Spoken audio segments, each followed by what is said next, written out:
Shooting এর ফাঁকে প্রথমবারের মতো দুই নায়িকার সাথে ক্যামেরাবন্দী হলেন সুপারস্টার শাকিব খান। আর রীতিমতো শাকিব খানের সাথে দুই নায়িকার সেই পিকচারটি সামাজিক যোগাযোগ মাধ্যমে ব্যাপকভাবে ছড়িয়ে পড়েছে। চলুন ছোট্ট এই ভিডিওর মাধ্যমে বিস্তারিত জেনে আসা যাক।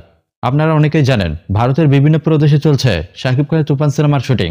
আর ইতিমধ্যেই এই সিনেমার শুটিং একদম শেষ বললেই চলে। আর দু একদিন শুটিং করলেই তুফান সিনেমার শুটিং সম্পূর্ণ শেষ হবে। আর এর পরবর্তীতে এডিটিং, কালার গ্রেডিং এবং ভিএফএক্স এর মাধ্যমে এই সিনেমাটি খুব তাড়াতাড়ি সম্পূর্ণ করা হবে।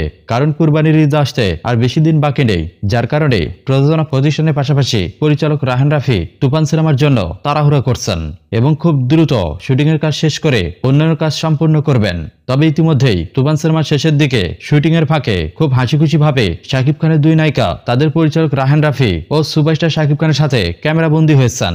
আর যে পিকচারটি সামাজিক যোগাযোগ মাধ্যমে ছড়িয়ে পড়েছে, শাকিব খানের সাথে তার দুই নায়িকার এই অসম্ভব সুন্দর ছবিটি খুব সহজেই সামাজিক যোগাযোগ মাধ্যমের বিভিন্ন প্ল্যাটফর্মে ভাইরাল হয়ে যায়।